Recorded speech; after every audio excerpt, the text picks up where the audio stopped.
Hey, Professor, thank you so much for being here again. Oh, it's wonderful to be here. Thank you for inviting me back. Yeah, so season 2 here, you are our only return guest because after our first episode on season 1, we had so many requests that were like, we have so many other questions, and you know that I think what really happened was we with Gia and I, we just really, like, I feel like we lit a little spark in a lot of people, in a lot of young listeners, and so I think that there's so much value in that. And then when Matt, our producer, we started talking about, hey, how do we want to look at season 2? I'm like, oh, we're gonna have to have Lee Pao back, And so well, thank you for having me back. But I think one other thing is, if you look at generations, right? And I think in the first episode I mentioned about the fact that we have the Hmong generation. That's our parents' generation. They know exactly who they are, where they come from, and all that stuff. And then you and the both of us, our generations, were the Hmong and American generation. We grew up Hmong, and we're trying to learn the American ways. The next generation is actually American Hmong. They grew up American first. They're fully Americanized. They speak English really well. I think my niece and nephew. No? Yeah, absolutely. And so, but there's something missing. And that's their identity. They want to know who they are, where did they come from. They want to understand the parents, the grandparents, sacrifices, and so on and so forth. And so I think it's that particular generations that are very attractive to, just the concept of learning about their history, learning about their identity, their culture. They see it every day. They see the military guys, the veterans in their outfits, and like, why is that? And why are people making a big deal about it? And so I think that's the irony of the things, that people now are yearning to learn more about, trying to find out more about themselves. And I think that's why I think you have a great following whenever you talk about history. And I get contacted from people throughout the world asking specific questions about the culture, about the history. I always think of it like, because I think of myself when I was young, it's like I had this, when you get a puzzle, right? When you get a puzzle box, on the front is the actual picture, what it looks like. So you know what your picture is going to look like. So even when you get the pieces, you're like, oh, and like, I remember my sister used to love doing these puzzle, where she'll put the picture of the box right in front of her, and she kind of has that guide, and then she pieces together, she kind of knows what that picture is going to look like, and she knows exactly what that picture is going to look like. I feel like growing up here in America, I feel like I just have all these puzzle pieces and there's no picture. Yes. And I'm like, I don't know what this is supposed to look like. And I start piecing things together, and I feel like the history element of our people is such a big part of the puzzle that if we miss on it, then we miss the whole picture. Absolutely. And I think that again, I'm surprised that I'm still doing this after 20 years, because when I first was recruited to Concordia, I'm asking some of the faculty, some of the professors, like, oh, we've been here 20 years, 30 years. I'm like, how could somebody be in that same position for that long, right? And here I am 20 years later, and I'm still learning. I mean, it's amazing. Again, every boxes that I received from people, it's like, wow, And so I grew up in that environment, but I didn't understand the policy behind that. And so I think that's, even traveling, my first travel to China, I'm like, wow, and I remember asking one of the professors, how many Hmong professors are employed here at Concordia University? And it's like, oh, there's so many of them, we can't even count. Really? And here in the United States, we can count professors using our fingers, So, wow, it's fascinating, So I think that's the other piece, or even for me, going back to Thailand and northern part of Thailand and stepping on the shores of the Mekong River, I couldn't help but cry. I was like, wow, so many of my people died in this river. And here I am touching the river. And how lucky, I was to be able to be airlifted out of Laos into Thailand, didn't have to cross the river. And so it was just more, it was very emotional, when you're standing on the shore and realizing and knowing that so many of your people died in that particular river trying to escape. Things like this, I think it's, again, unfortunately, many of the young people have not experienced this, and they were born in America. Yeah. And I was just talking to a student the other day, and we were saying that the experience is so painful that parents don't want to share. Yeah. They do not want to talk about it because it's so painful. It brought back so much memory. And, but, I assign my students to go back and interview their parents, their grandparents. How's that? Yeah, I think it's really fascinating. They come back and it's like, wow, I didn't know my mother lost her brother while crossing the river. Wow. Like I had an uncle. Yeah, absolutely. Yep. I mean, and I didn't know about that, and that's what I said. That's why I kind of crafted the questions for them. I said, this is what you what were need some to of the ask. questions you asked? Well, basically, what were they doing? Were they farmers? If they're farmers, if they're soldiers, were there farmers before? What was life like in the refugee camps? Did their parents, what were some of the challenges faced by the parents did they have to cross the river, or did they fly over? And so these are some of the questions that I probed for the students to ask grandparents and their parents. And some of the questions, the students coming back, I had one student that actually cried while making the presentation. I didn't know about this about my family. I didn't know about this about my mother, my grandfather.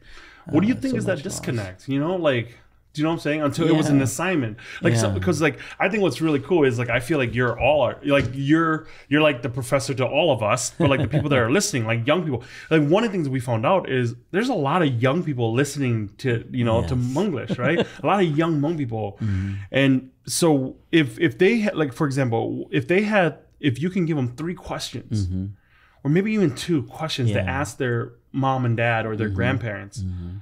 What questions would they be? Yeah, I would say we'll break it into three areas, right? You got the Lao piece, living in Laos, right? What was life like in Laos? What happened? Did you hear about the evacuation? Have you been to Longcheng? These questions like this. And did you serve in the military? And where were you stationed? Have you experienced conflict? So those are some of the questions that I toss out for the Lao portion.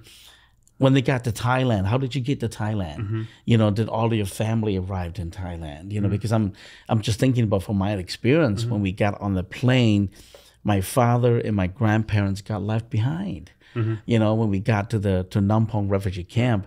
Just like that scene in Ukraine. Yeah. With the C-130 plane, right? Absolutely. I remember you posted something about that. You're and you posted right along the picture.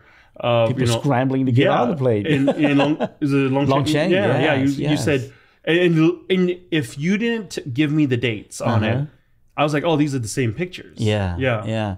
And so I remember standing at the tarmac with my mother, waiting to see whether my father was going to step off the next plane. Oh. And so just imagine, that's my experience of the evacuation, right? And so for many other people the 1,600 people that couldn't get on the plane, right, to Nampong, what was your experience? What was the experience crossing? How long did it take your parents to get across? And some of the students come back and say, yeah, I didn't realize it took them 3 months to get into Thailand. So it took a long time to get to Thailand. And so when you're in Thailand, why? What's the experience like? Ask your parents, what's the experience like? What were you lacking of? And so things like that. And some people say, well, we didn't have enough food to eat. Oh yeah, there was a lot of that. My dad talks about that. Yeah, we're standing in line for ration. That's right. And so I connect that with when the pandemic started, you see elders waiting in line, hoarding food, hoarding rice. Because they've been there. Yeah, because they've been there. It's like all the Asian markets where just rice was empty. Absolutely, because they, and I remember my mom giving me $1,000 to ask me to go to Mongtown Marketplace to reserve a pallet of rice. Yeah. And we're like, what, Mom? What are you like, chill, and she said, you know what? You've not lived through this. Yeah. I've lived through this. So it's war. Yeah. And my mom said, even if you have nothing else, as long as you have rice, you will survive. Yep. And so rice was that important for them. And so trying to create that understanding, say, now, if you think about it, your parents are not crazy. Yeah, your grandma, grandpa are not crazy. Because they've been there. Yeah, experienced it. absolutely. And they're saying, child, please listen. I've been through this. Absolutely. And she said, I'm doing all of this for you guys. Yeah. I'm like, okay. So it's understandable. So asking questions like that, framing the questions for the students. And then America. The third part is America. When did you come to America? And where did you live? Because many of the Hmong people ended up in the ghetto. Yeah. Oh, yeah. And house infested with roaches and rats and all that stuff, and in the crime infested area. Yeah. And so, did you face any discriminations? What was the reaction about jobs? What kind of job did your parent take, or did they go to school? So these are the things that sometimes you have to pry it out of the parents, and if you don't, the parents assume that right? Yeah. Because back in Laos, you gotta remember, we didn't have TV, we didn't have telephones, in the old days, and so at night we would just sit around the fireplace and we would share stories. Yeah, tell stories. Tell stories, share stories, and learn about things, and you do things. You see cultural ceremonies. You're not just observing; you're actually participating in it. And here in America, you don't have to go to butcher a cow. You don't have to butcher a pig. And so I was telling my kids, what? Back then, when we didn't have Long Gang, the butcher market. Yeah. And my dad would take us to a local farmer. We did that growing up. Yeah, and bought a pig. It's like when you go to the restaurant and you pick out your lobster. That's what absolutely, yeah. It's like that one, Yeah, and then they shoot it, and then everyone kind of gathers around and you start breaking it down. Yeah, absolutely. Yeah. And so I said we were doing that, But now you go to Long Chang and people they process it for you. Yeah. All you got to do is just bring it back, know. And so I think that it's that kind of experience that I think the students, young people need to know. Yeah. The kind of challenges that their parents and grandparents went through for them. When you think about it, they did it for them. I think experiences connect us together. If you experience something that somebody went through, even though you are the same people, but you're a couple generations apart, I think you connect with them. Yeah, absolutely. And Sunisa Day, right? It was about last Saturday. Yeah. And she spoke, and people I saw on Facebook, people criticizing that she couldn't even speak Hmong. I said, don't blame her, because when our parents brought us here, the first priority was to learn English. Yep. You need to be Americanized. You need to be an American, basically. Yeah. And so it's adaptation. Absolutely. Yeah. So there's no need to, you're learning English. You're speaking English more than you do Hmong. But I think I think about that. Okay, and I think about because my dad did the same thing with us. Like we took us to the library, made us read books, and stuff like that. Or move to the suburbs. Yeah. Just to get away from the community so you can be acculturated. Yep. And we would also, watch TV, like PBS and all the educational stuff. Like he made us watch that. We would watch the news with him. I grew up with Dan Rather, Peter Jennings. Like I grew up with those guys watching the news with my dad. Because he wanted us. Connie Chung. Yeah, Connie Chung. All of them. Yep. Walter Cronkite. I grew up watching those guys, and I think one of the things my dad was like, you have to learn this language. Yes. Now some people might look at that and goes, oh well, what your dad's doing is your dad's just telling you to become American. Yeah. Absolutely not. I know that my mom and dad realized that by doing this, I could lose a piece of my Hmongness, but they were willing to risk that because they realized that our future was brighter if we could speak English well. Absolutely. They realized that our future was brighter if we could, if our grammar was better. They realized that our future was better if we went for a job interview and we didn't have an accent. Yes. And I think that I think about that and I get really emotional. How brave was that of them to know that I'm going to release you and I can't protect you anymore. Yes. But I know that this is going to have you're going to have a brighter future if you do this. This came to me when my parents are flying out to Portland. They were visiting some family in Portland. And with my parents, like, they don't really speak English, and just the understanding of taking them to the airport. And so, like, I've been in the airport many times, and I don't even think about it, right? I go to the airport, even if I take an Uber or somebody drops me off, I know where to go. TSA, I know how to get my ticket. It's all like, it's so simple for me. Like, I show my ID, whatever. And I remember we took my parents there, and as we were driving there, like, I went and parked the car, and I walked them up to, like, the gate area, got them their, checked their bags for them, and then we put them in the wheelchair, so that the guy, what I'm talking about, the guy just kind of, the person just comes and grabs the wheelchair and pulls them, because they don't know how to read where the gate is, they don't know how to do any of this stuff, and I remember I did that, and we walked right up to TSA checkpoint, and I couldn't go anymore, and they were going by themselves. And I couldn't be there to translate. I couldn't be there. If something went wrong and a TSA agent talked to my parents, they couldn't really respond back. All they knew was we had their ID and we had their passport, and we had them where we're like, and their boarding pass was like, okay, Mom, when you get up to the TSA guy, like, just give this to them. They'll check and you just say thank you. That's all you do. And then they'll stay in the wheelchair or stay in the little golf cart, and they'll drive you exactly where you need to go. And I was so, like, when they left, I was so concerned. In my heart, there was like, like, in my heart, there was this hurt. Like, I'm like, oh my gosh, I can't go with them anymore. Like, I can't protect them anymore. And I wonder, and for half a second, I go, wow, is that what my parents felt like? When we went off to school and they couldn't be with us anymore. When we were learning First English. Time going out there. Or when we were understanding the American culture better than them. Like, is this what it feels like, where your heart goes, I can't protect these people I love so much. I can't protect my children. For me, I felt like I can't protect my parents anymore. And they're doing it. They did that, again, to protect you, to provide a good life for you. I mean, remember, I used to work with serious juvenile offenders, and these are gang kids. And one day I got a call from now Sheriff Bob Fletcher now with Ramsey County. He used to head the juvenile unit in St. Paul with St. Paul Police. And he said, Lee Pao, I need you to come down and talk to the kid. And so he did something bad, So I went down there and started having conversation with him. And he said, oh, yeah, I hate my parents. I hate my dad. He always scolded me. He'd always scream and yell at me. And, and that's why I'm acting out, And I don't want to be at home. I don't want to be at home. Too crowded. So I picked up the phone and called his dad. And Dad says, you know what?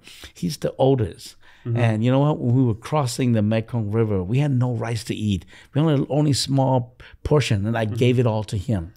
I came to America because of him. I'd rather stay here in Laos, right? Absolutely. Where they knew the language, they knew the culture, they knew the way, and where they probably had a good life, a better life compared to what they were here. Absolutely. And so, I came here because of him, and he's the oldest, and I want him to be the role model for the rest of his kids. I'm so disappointed in him. So I turned around and said, you know what I'm hearing from your dad is all about love. He loves you. And this is what he told me. And the young man started breaking down and saying, I never knew about that. My dad never told me about that. And our parents wasn't able to express that. And all this time, I thought, he hated me and all that. So I was like, he wants you to be he's so proud of you. He wants you to be a good role model. You're the oldest, and be a good mentor for your younger siblings, And so I said, looks like you and your dad has some talking to do. So I drove him home instead of the police locking him up. So I think that, again, a lot of our, even our elders, our leaders, in 1972, General Lee Pao called together some of the people who founded the different Hmong writing system, including Pao and others, and got together in Longcheng and said, okay, which writing system should we use? What do you mean writing system? Like, for example, the Roman... we used to have our own writing system, right? But because in the course of running away from the Chinese, that writing system was lost. So over the years, in 1952, you have the Catholic priests and the Protestant priests came and created a writing system based on the English alphabet. Absolutely. Basically to be used in the church, to use to prophesy, translate the Bibles and the hymnals and all that. But over the years, other people in the Hmong community have also developed writing system. Okay.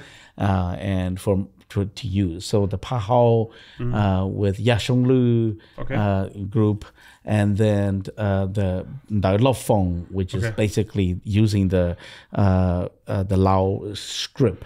Okay. And, Lao script to write Hmong, and the Chu Yi, the Ning Hmong, and so there's all these people that founded writing system, and so General Paul called everybody together and said, "What should we use moving forward? What writing system should we use?"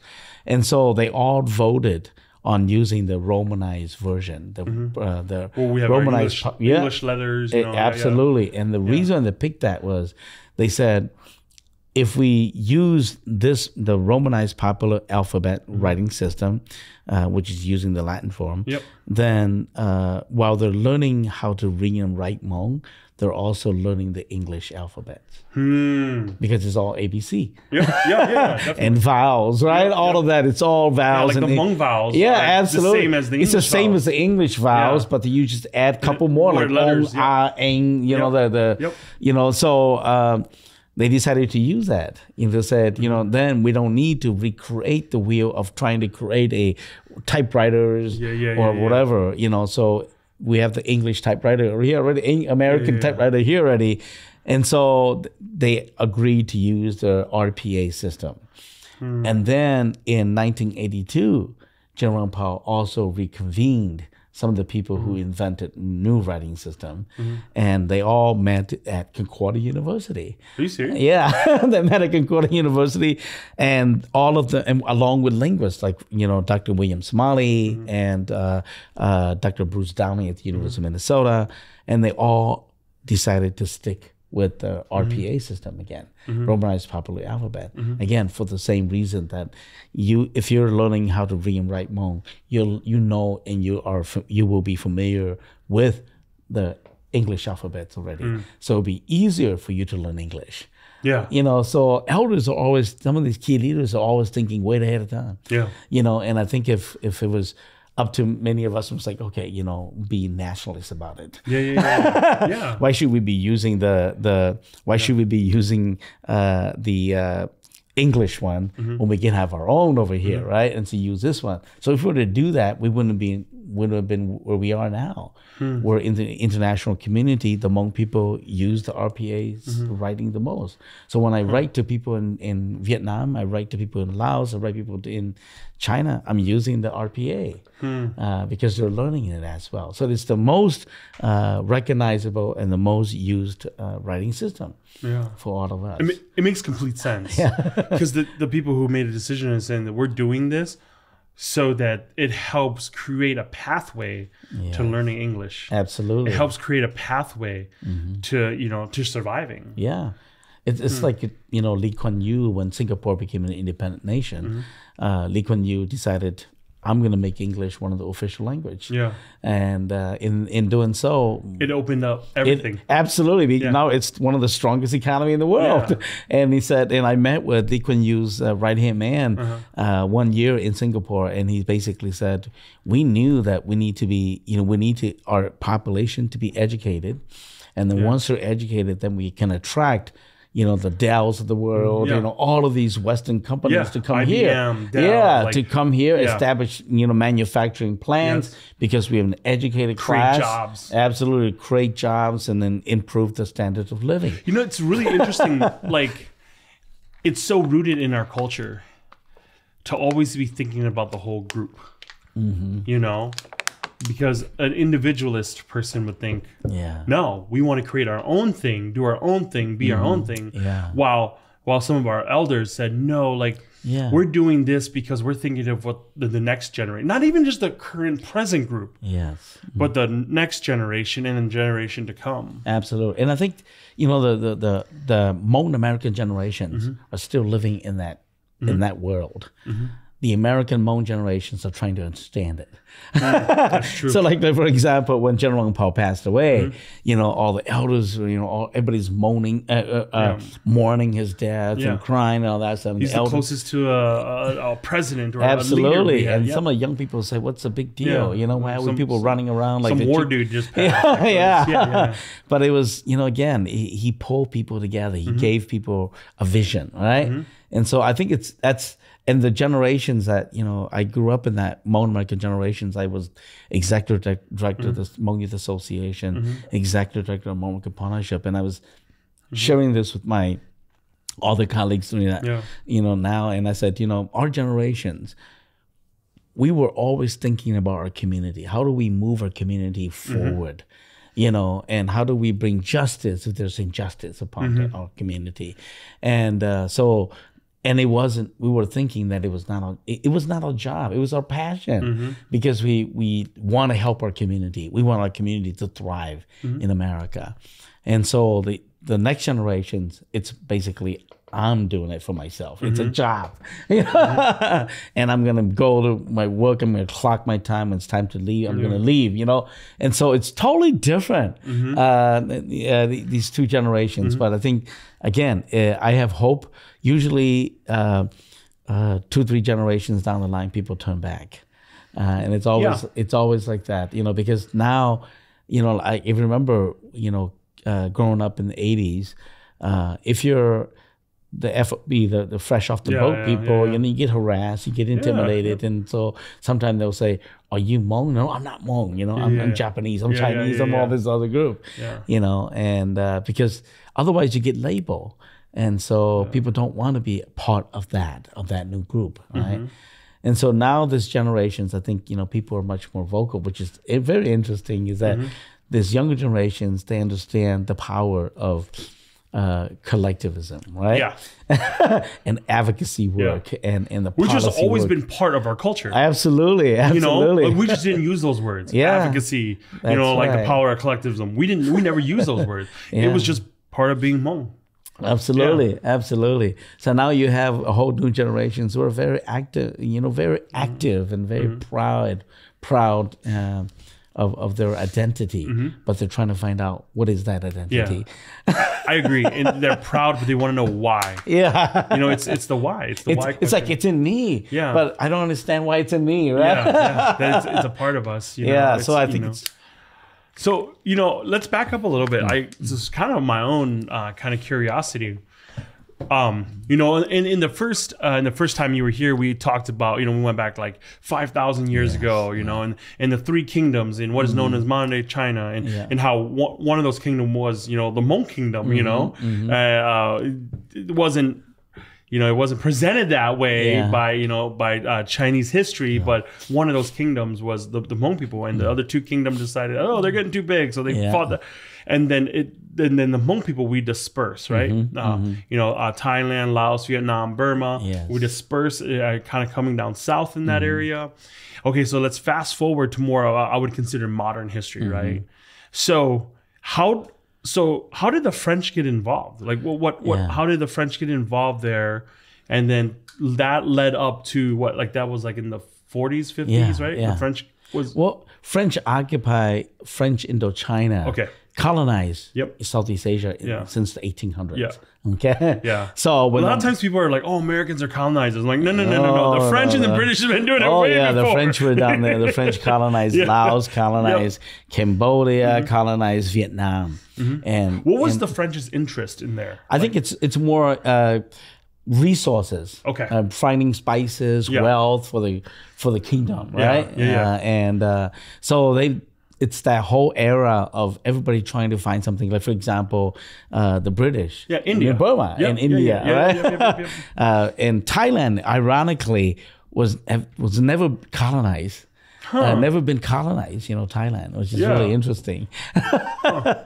And so the French was in control of that whole area. That's why it's called French Indochina. It's called French Indochina. So when the Hmong came down to Southeast Asia in the 1800s, they lived in the mountains. The French didn't know that we were up in the mountains. Why did our people live in the mountains? I think it's, you know, again, the fact that the Hmong didn't want to live in the lowland area because of disease, right? And because the mountains was available. Yeah. The Hmong were able to won't be left alone. Yeah, cultivated rice and all, just way in the mountain. Yeah. Nobody bothers you. You don't bother them. Kind of like their parents and their parents who lived in the mountains of China, right? Absolutely. Like they're comfortable there. Yeah, absolutely. So in Vietnam, in Laos, and in the northern part of Thailand, as well as Burma. And so when the French realized that there were some Hmong people up there, they started to come and impose high taxes on the Hmong people, collect taxes. And so the Hmong basically said, we're just farmers. How could we possibly pay you in the form of taxes? So the French said, well, how about you grow opium? So opium was introduced to the Hmong by the French. So it's cash crop. It was a cash crop. So what did they? So they grew opium. The Hmong people grew the opium just for medicinal purposes. Okay, so they would then harvest that opium. Yeah. And then they get paid for it, and then the French would tax them for that. Yeah, the French basically said, "Why don't you grow opium, and use opium as a form of tax?" Yeah. And so the French started to devalue the opium. Like, for example, it's like, okay, a pound is worth $100, but the French would come and say, no, it's not worth $100. It's only $20. Yeah, because there's so much of it. It's only $20 because the French want to maximize. Yep. But the French want to maximize profit. Okay. So they buy it cheap from us, they sell it high, right? Yeah, economics. Capitalism, right there. Capitalism, and so that's why that resulted in a uprising by Pat Vu. In the 1900s, he basically said, you know what, you're doing this unfairly on the Hmong people. So when he rose up, many people joined his movement, Vu. Then he fought against the French. Yep, he fought against the French. And the French eventually captured him and executed him. And some of those followers, they were going to execute most of his followers. But late 1900s, you said? Oh yeah, early 1900. How come nobody ever talks about this? Yeah, I think it's people because they view him as, they call him Pat Vu, right? Like crazy guy, and so Vu. You must be crazy to go up against this colonial power. But basically, he rose up and he challenged and he fought won multiple battles against the French government, and the French sent emissary to go meet with them. He would execute them, send the head back, right? And so, but eventually the French put a price on his head, and one of his lieutenants basically turned him in. And he was captured. And so we have a long history of also our own people turning against us. Yeah, for money. Money and power, right? Yeah. Just like Jiang Xiaomei, when I was in China in 1800, in China, Jiang Xiaomei also rose up against the Chinese authorities. And it was his own relatives that convinced him to come down. Trust no family. Yeah, you got to come down because that's the only people that you trust, right? Your family, either your friends or your families. And so he came down, and and unbeknownst to him, his relatives already made a deal with the Chinese. So they captured him and executed him. And so, but anyways. Chu Qingdao, there's another individual and I actually interviewed his great nephew. Wow. Who lived in Minneapolis. And so he said, yeah, that was my great grandfather. Oh, wow. And he said, my great grandfather, he was a tall guy. He basically sided with the French. And so when the French captured Pat Vu and all of his people, the French started to execute over 1,000 people. So the French started to execute about 100 already, too many people to execute. So they went and sought consultation with him. The Chu Qingdao, the individual that basically saved and he's a Chang that prevented the war. So he went to, he said, well, don't do it anymore. Let me go talk to them. So he went to talk to them, convinced them to lay down their arms. And so they asked, how can you convince the French to let us go? And I said, I am Chu Qingdao. I'm the god of war. To prevent war. So he named himself that. Yeah. So when you think about it, was he, Pat Vu was a revolutionary guy, right? And so the rebel. So the Chu Qingdao was kind of sided with the French. Yeah. And so when you think about it, he's the traitor, right? To some extent. I mean, he understood what diplomacy is. Absolutely. But then he also puts himself in a position of power. Absolutely. Because when you become the voice of the colonizers or whatever, and you're able to come back. But and the other interesting thing, the French said, okay, and he said, the way to defeat the Hmong people is they use the flintlock guns. Yep. And so if you attack them during the rainy season, you win because they can't fire. Yeah, they can't fire the gun. Yeah. So he taught the French that, and so the French attacked them. So the flintlock guns are basically like old muskets. Yeah, absolutely. And you need use dry gunpowder. Yeah, you need gunpowder. It has to be dry because you need that spark to fire. That's right. But when it's raining, it doesn't work. That's right. And so he told the French to go and attack the Hmong during the rainy season. If you do that, then you'll defeat them. And so they lost. So he's one of the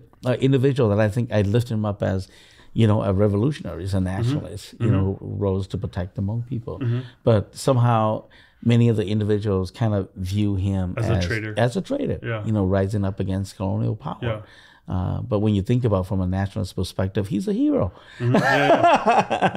And so you have that, and then of course after the World War II, then World War II came, right? The Japanese came, and so the French. How was the Hmong people affected by World War II? I think a great deal because Japanese came and basically took over the country of Laos. And really? So nobody knows about that. Yeah, nobody talks about that. Absolutely. So the Japanese because Japan was like expanding in the Pacific. Absolutely. So Japan came in to Laos and to Vietnam, and so that's why the United States basically from the Vietnam side. Sent in the OSS. OSS is the precursor to the CIA. And so they went in and trained Ho Chi Minh's the Viet Minh, basically to fight. That's why after World War II, when the Japanese left, the French came in, and that's why Ho Chi Minh said, "You know what? We sided with you. We helped you. Help us to become independent, to gain independence from France." And the United States said, "How could we possibly help you when we sided with the French during World War II?" So like they're our friends. We That's can't. right. So it's more like this. It's like a bunch of middle school girls if you think about it. It's like, no, she's my friend. Like, That's right. I can't go up against her. And then that's when Ho Chi Minh goes Russia. Right? Yeah, that's why he went to Russia, went to China, and they say, "Well, we'll help you." And they were the Communist Party. That's right. And they're like, "Well, we'll take communism if you can help us get independence from France." Absolutely. And we blame this all on the French. That's right. And Ho Chi Minh loved the United States Constitution. He modeled the Vietnamese Constitution after the United States Constitution. He lived in New York, worked in a restaurant. Wow. So he was here in America. He was here studying the American Constitution. He worked at the restaurant in I think it's a dishwasher at a restaurant in New York. So he loved it. He loved the United States Constitution. That's why he wanted the United States to help him to gain independence. The United States says we can't because we're friends with the French. That's right. So you went there and boom, you got Vietnam China War. and Russia came and helped. But what comes along with them is communism. Absolutely. And that's how we got involved, right? And so the Geneva Conference of 1954, right, where Ho Chi Minh basically defeated the French at Dien Phu, and so they signed an agreement in 2 years, to declaring Laos a neutral country, dividing the country of Vietnam into two. North and South. So South is pro-West, North is communist, right? And so after 2 years, there's supposed to be an election. Election never took place.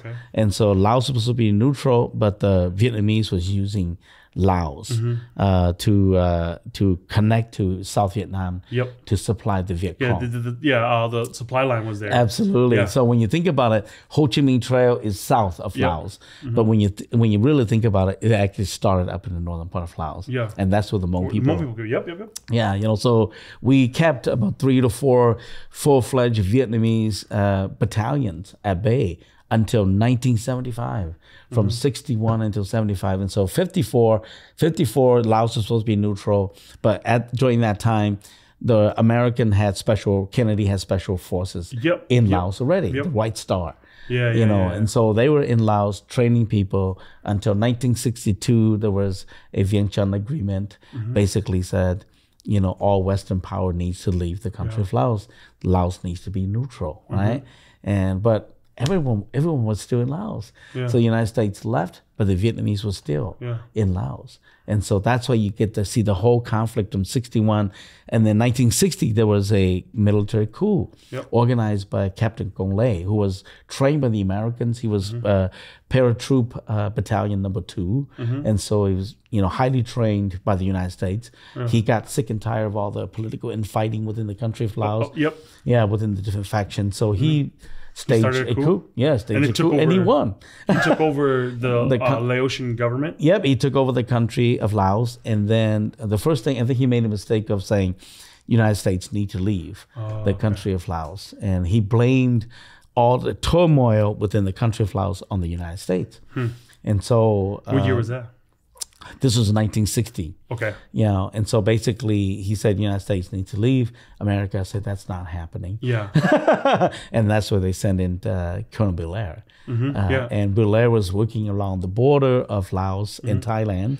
And Thailand didn't want the communists. Did he fight in the Korean War, or was he? Yeah, he was part of the Normandy. Yeah. He was like World War II vet. And Korean. Yeah. He fought. He was on the beach of Normandy. Yeah. Just an old war dog. That's right. That's right. So basically, he married into the royal family of Thailand. No way. Yeah, and so his wife was part of the royal family, and so his colonel status actually was given to him by the Thai military, by the king. Okay.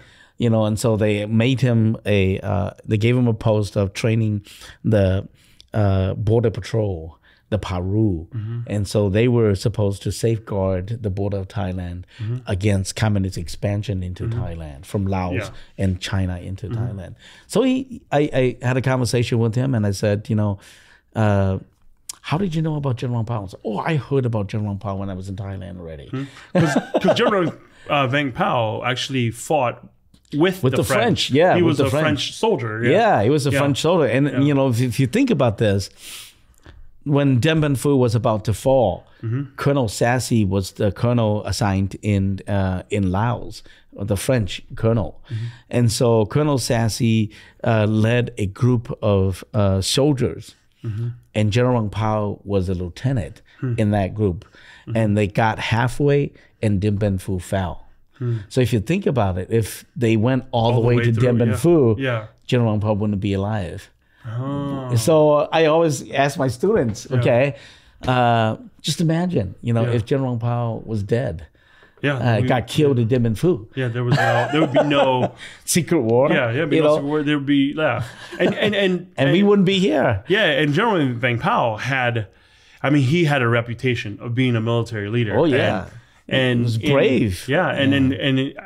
In times like that, it wasn't about political leaders. It was about military leaders. It's about think of George Washington. He started as a general. Yeah. Think about most of the guys that were on George Washington's staff. They're all the dudes who fought with him, during the Revolutionary War. You got to be brave. Yeah. And you got to show some leadership. And he did. He did. And so that's why, the Biller knew about General Pao. And when he went into Laos,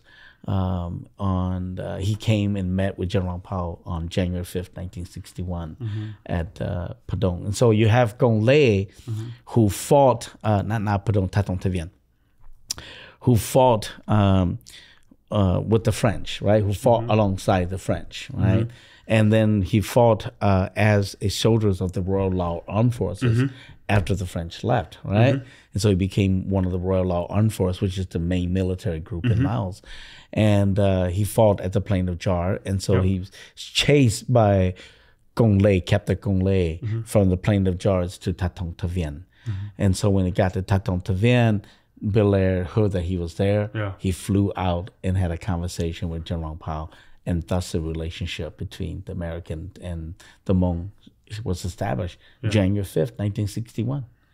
And so that's why I suggested to some of the political leaders, I said, we talk about Hmong Day, Hmong History Day. I said, what we ought to do is really focus on January 5th, 1961. That way, then we remind America of the relationship that we've established, and we remind the Hmong people of the relationship that we established at the Tatong Tavian. That's so cool. And then from then on, it was, hey, we need,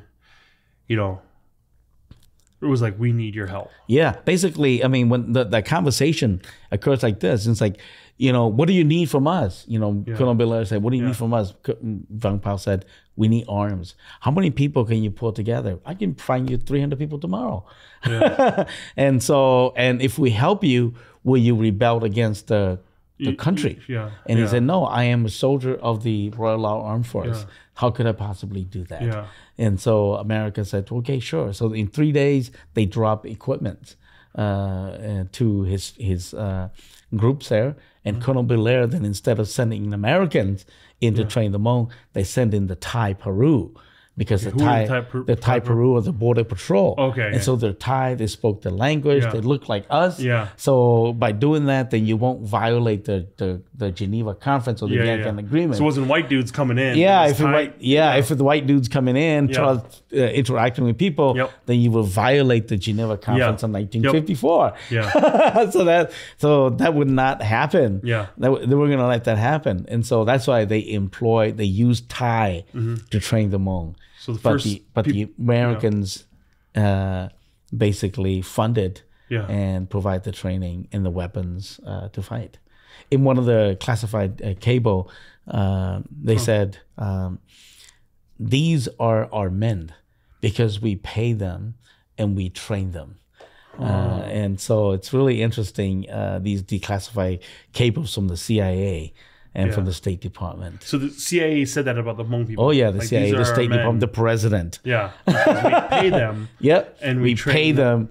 So we basically finance them, train them. So they are, in essence, and they're fighting on our behalf. Yeah, they are our men. They're our troops. They're our troops. U.S. troops. That's right. So that's what the Hmong, we always use, that's how we use the term, we are surrogate soldiers of the American Armed Forces. Yeah, proxy army. Yeah, we're fighting on behalf of the Americans.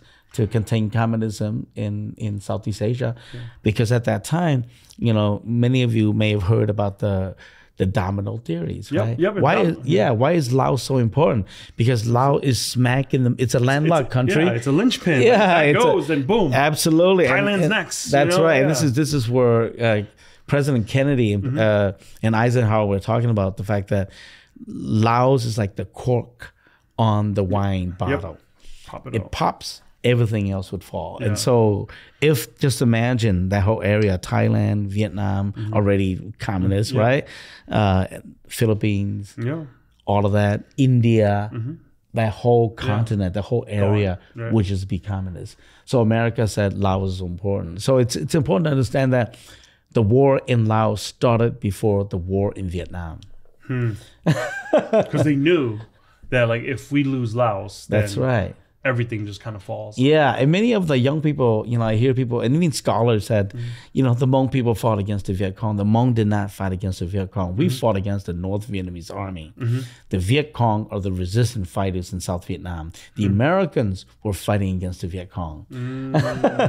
And so we kept 3 to 4. I think that's very important for us to know. It is important, yeah. Because I think because today, like the youth of today, or even us today, we're influenced by American movies, right? Yeah, so it's always like, the Viet Congs. It's like, no, that's not it. And the reason we fought against the North Vietnamese army was because General Giap sent a battalion to fight against the Plain of Jars. That battalion was defeated by General Lee Pao. And so he lost phased. And so ever since then, he just sent some of his toughest battalion to fight against the Hmong. So if we weren't fighting, this is from William Colby, who was the CIA director at that time. He said, if it weren't for the Hmong people, you would see 50,000 additional names on the Vietnam War in Washington, D.C. So that's a pretty powerful statement. The director of the CIA, or at that time in that area. Absolutely. Just saying that. Kind of said, hey, these people saved American lives. Absolutely. And so one American that returned was one dead Hmong in the country of Laos. And so this is from, Pop Buell saying it from his mouth, who was with USID. He said, it's one American that returned, it's one dead Hmong person in Laos. And so we lost 30,000 Hmong, but 50,000, more than 50,000 after the war, after 1975. When the United States pulled escape, or whatever you want to call it. Absolutely. So I think the history is, again, So 80,000 Hmong people. Yeah. From that conflict. Absolutely. 80,000 Hmong people. Yeah. And if we do the math on that, just look at that. 80,000 Hmong people, that's all the Hmong people in the metro area here. Oh, yeah. Oh, yeah. In Minnesota. In Minnesota. Yeah, all the Hmong people in Minnesota. Yeah, we have 80,000 Hmong people in Minnesota. Yeah. Died in, how many years was that? From 1961 all the way till 1980. 80,000 Hmong people. Died fighting to advance American interest. Yeah. Protecting American interests in Southeast Asia. You know, so I think that's where many of the elders, you know, and you see people saying, why, you know, people are, this is the past, you know, let's not talk about. I remember one individual talking about on Facebook asking me the question, why do we still carry the old Lao flag, which is the 3 elephants? Yeah. And why don't we just accept the new Lao flag in the country flags? Yeah. I said, you don't understand history. Yeah. People don't want to accept the old flag because they felt that after the Geneva Conference, of 1973-74, which is to create a coalition government, right? That the Lao government basically violated that agreement and took over the country illegally. Because Vietnam fell in April, right? And Laos fell basically, America left in May, but Laos officially fell to communism on December 2nd or December 3rd of 1975. And so there's supposed to be a coalition government, and you have both the neutralists, the royalists, and the communists all together there, and the communists took over the country. And if you were Hmong and you fought for the Americans, and you had people die, there was just a genocide, right? Absolutely. Genocide of like, let's go out there and hunt them. Absolutely. You know, from the Lao government, it's like, let's go out there, let's hunt them. Yeah. Because my dad always said, they saw us as Americans. Yeah, absolutely. Because we fought for the Americans. Absolutely. I mean, think about, we have a young lady here in the Twin Cities, and she's reluctant and shy about speaking out. But in 2000, I had an opportunity to meet with President Clinton. And so one of the issues I talked to him about was mental health issues. Yep. And so after that, there was a write-up and in the paper, and she called me up and said, I want you to hear my story. You've never met her before. I never met her before. So she came, and I said, yeah, sure. She came back with me and said, let me tell you my story. My family crossed from Laos into Thailand on the river. And when we got to Thailand, basically the Thai forced us back. Thai military forced us back. When we got back to Laos, the Lao communists came, captured all of us, lined us up, and gave us 10 minutes to say our goodbye. They opened fire. And she was the only one that survived. Men, women, children, didn't matter, right? Yep, doesn't matter. They tied them up, kill them all. And she survived, and we have a picture of her wounds. And so she lied next to her mom for 3 days. Someone came, saw her there, took her across, and she reached the hospital, and that's where they took a picture of her with her all banded up and everything. She was pretty young, right? Yeah, 9 years old. Yeah, she was 9 years old. So it's the same age as I was, older. I was 8 years old when we left, and so you have somebody like that here in St. Paul. And she said, I have one failed relationship after the other because of my mental health issues. And there's another story that a friend of mine was telling. He interviewed her in the hospital too. He said when they got to they crossed the river, they got to the middle of the river, the Thai boatsman tilted the boat. Whole family died, drowned in the river because Hmong people live in the mountains. Yeah, we don't know how to swim. Dad always said that. Dad was talking about when they crossed it. He put he made like a little almost like a little raft with a bunch of bamboo sticks. That's what he did, and that's how he crossed over. That's right. Yeah. So she was lucky. She was carrying her brother on her back, got stuck on the rock, and she had to make the ultimate decisions. Both of them, if both of them swam across, both of them would drown. Her and her brother on the back because the brother was small. Yeah. And so she decided to let her brother go. Oh my God. And she swam across.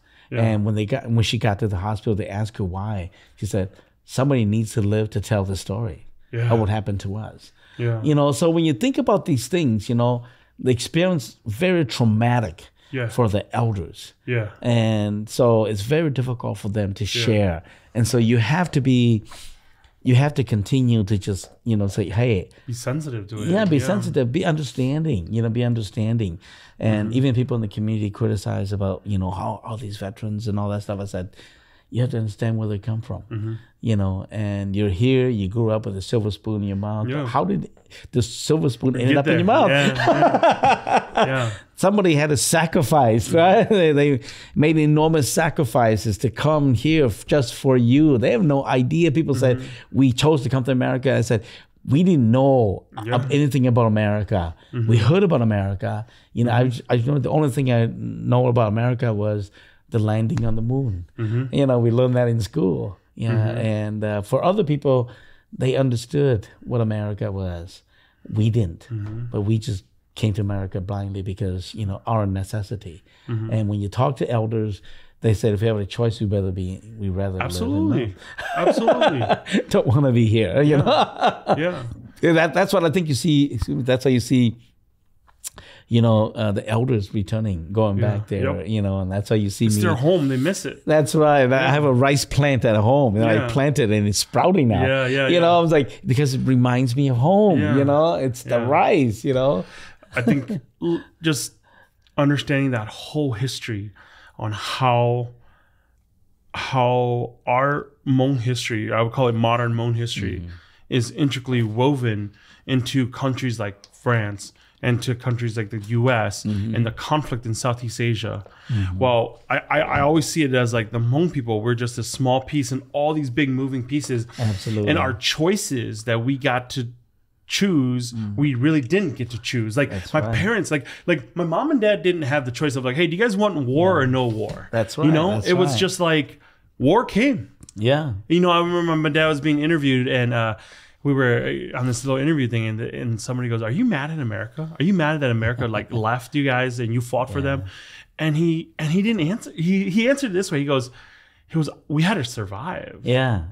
If it wasn't the Americans, it was the French. Yeah. He's like, we needed to survive, but it was all about my children. Yeah. It was about my kids. Like we grew up in the refugee camp in Banvinai, and it's like it was about them. Yeah, and I think if you think about it, a lot of people were forced to go back to Laos by the Thai, and they're living in the camp. Some people didn't want to come to America. People didn't want to go to France. Yeah, my uncle, that's the same with my uncle. Yeah, absolutely. And we still have some people in Thailand stuck there. Yeah. Couldn't come to America. There's no resettlement program anymore, right? And so it was really interesting. I remember in 1997, I had a fellowship and I traveled to Thailand and went to visit my uncle who lives in Vak Thang Kobok. And of course, my uncle had opportunity to come to America like 3 times. He chose not to.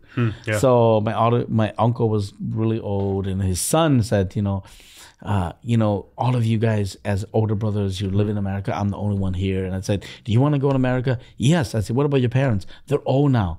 We want to go to America. So I came back and I organized a group of activists, and we actually wrote to legislators and we wrote to State Department people to say, here are a group of people in Thailand. They have BV numbers, Manvinai numbers. They have refugee numbers, and they have United Nations numbers.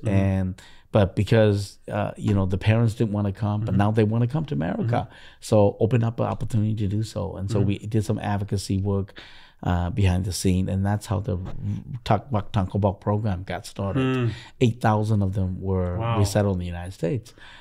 Because of that, but we had to work it through sensitive diplomatic channels because the Hmong refugee program ended. And so those numbers were shoved into the Karen population, the Karen numbers of bringing those people here in America.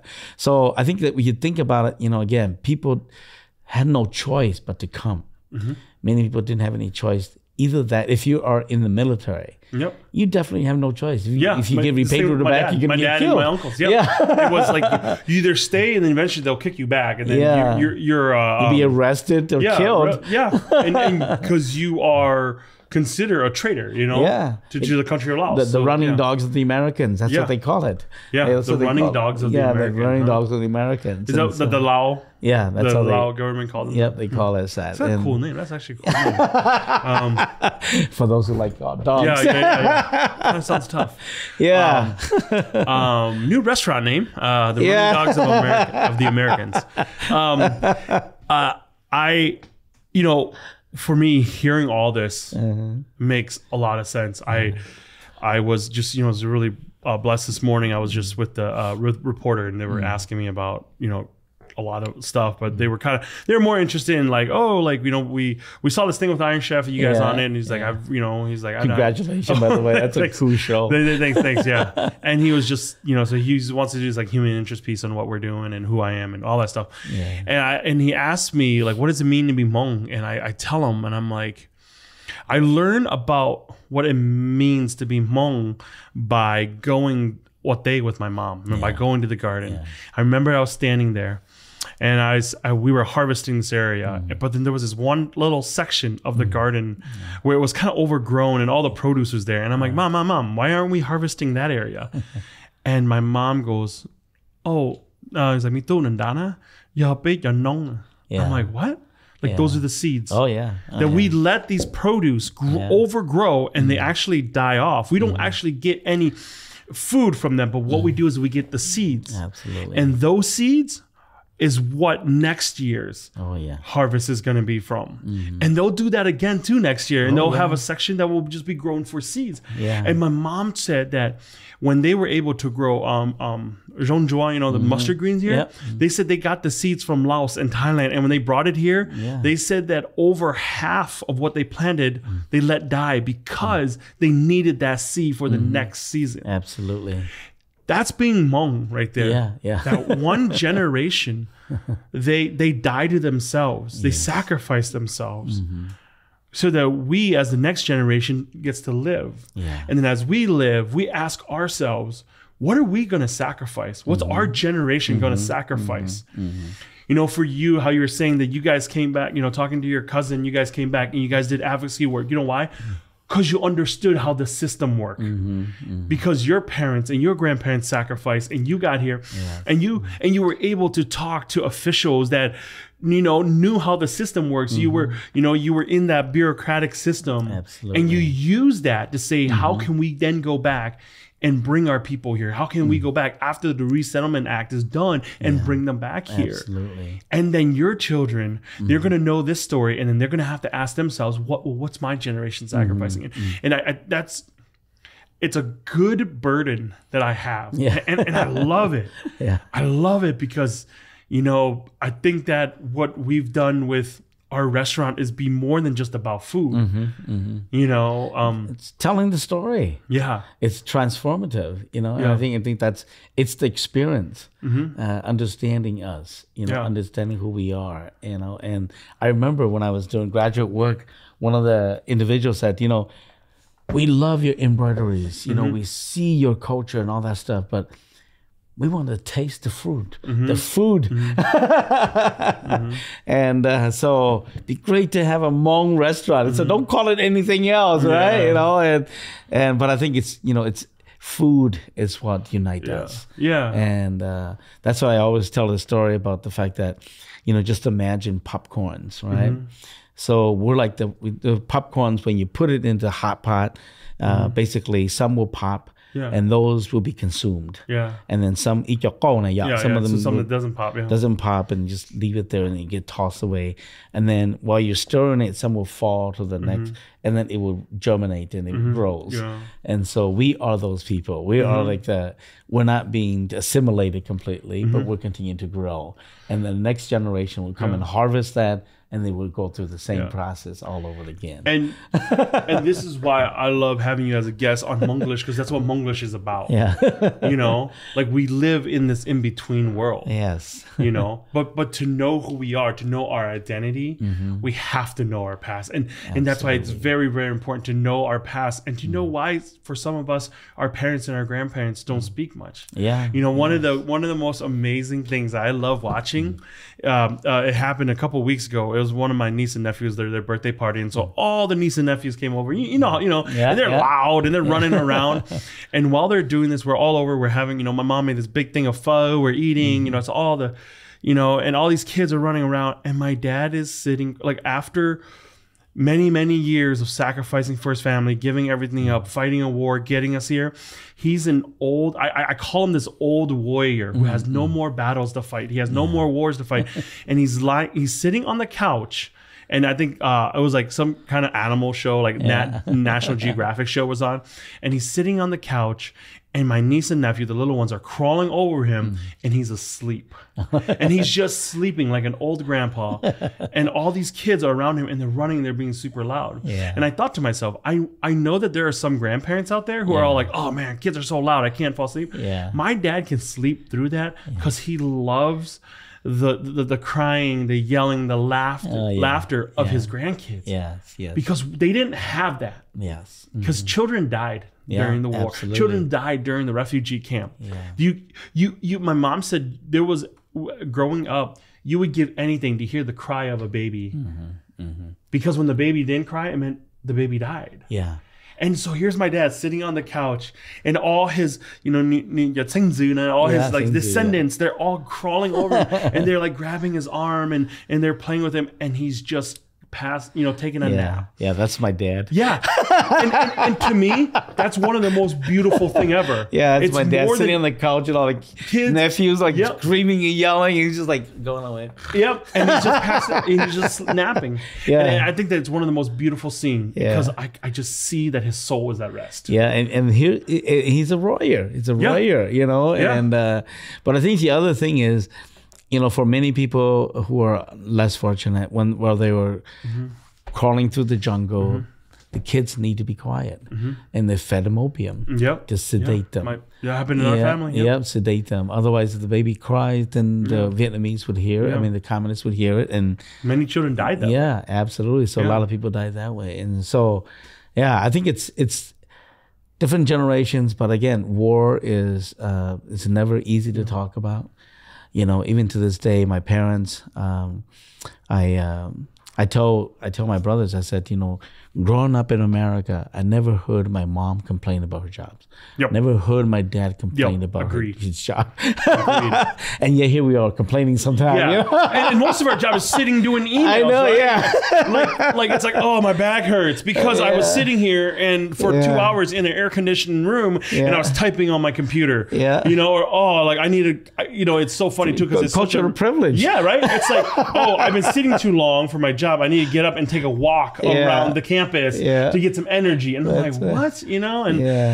And so I Professor, I love having you here. Thank you. It's wonderful. We will probably call you again if, when we roll into season 3, but I love our deep dive into kind of, modern, I call it modern Hmong history. And so I'm just so appreciative thank you. Of you and the wealth of knowledge you bring. I always tell people you're my guy. I always shoot text to you like, hey, just to confirm some dates here before I say something to the reporter and he writes it wrong and I feel like an idiot, But it's always a privilege to be around you, and I hopefully the people that are listening has another glimpse into some of your classes again. Yeah. Well, thank you for the work that you do and continue to do. Yeah. I think we need to continue to tell the stories. The least thing that we can do for our parents' generations. Absolutely. So I always, I think these iPhones. Yeah. Even with my father, when I sit down with him and interview him, he doesn't divulge all the information. Yeah. But when he's with war buddies, I mean, it's like my dad said, so it's like they're nonstop artifacts. That's right. Yes. So I take out my phone, like, I'm going to record this conversation. I had that moment with my dad the other day. We were driving through this little development, this little house area, and he goes, oh yeah, like that dude there, there's a guy that lives there. He's a Vang also, but and then he just went off and just told this war story, like like it just happened yesterday. Do you know what I'm saying? Like, he's had a head injury, you know, at work and stuff like that. And sometimes it's hard for him to remember stuff. But there are these like war stories that it just clicks. It's like, yep, yesterday we did this and that happened. And it was that many meters and we were in this location. Absolutely. And it's so ingrained in them. Yeah, it's vivid. I mean, the memory is very vivid. And so I hope, you know, for all the listeners out there, the young people, you know, take advantage of the opportunity to interview your parents while they're still alive. Your They're historical artifacts. Absolutely. It's a historical artifact. And think about it as a computer. You're downloading it. That's what you're doing. You're downloading it. Absolutely. And record, you know, record. I always tell people, record. The other day, there was a researcher from Singapore here. And so I introduced him to the Special Guerrilla Unit, the SU office. And I said, you know, while he's interviewing all these soldiers that you're lining up, you should also record. So we don't have a recorder. I say, here's my digital recorder. You can have it. Record, you know, as well, you know, because it's your story. And even though you have your own stories, somebody else has their story. Absolutely. And it's important to do this. And so I think for the next generations and for all the listeners out there, the best thing you can do, you know, right now is if you still have your parents who are still alive, your grandparents who are still alive, your great-grandparents, sit down with them and interview, just ask them questions, you know, show that you care about their story and that you're willing to listen to their story. And I think you gain a lot from just sitting still. And listening. Listening to them. So young people, sit still, shut up, and listen. That's from a professor. That's right. Well, Absolutely. Professor Lee Pao, thank you so much. Oh, thank you. Appreciate it. And thank you for joining us today. Thank you. Wonderful to be here. Thank you.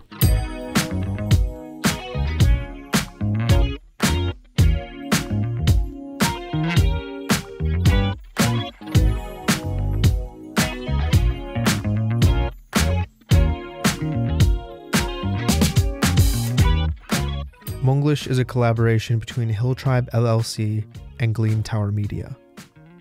If you liked today's episode, please let us know by giving us a 5-star review on Spotify or Apple Podcasts. Also, subscribe to the show so that you can catch future episodes. Feel free to follow along on Instagram or Facebook as well, @HmonglishPod. Thank you for listening, and we'll see you again soon.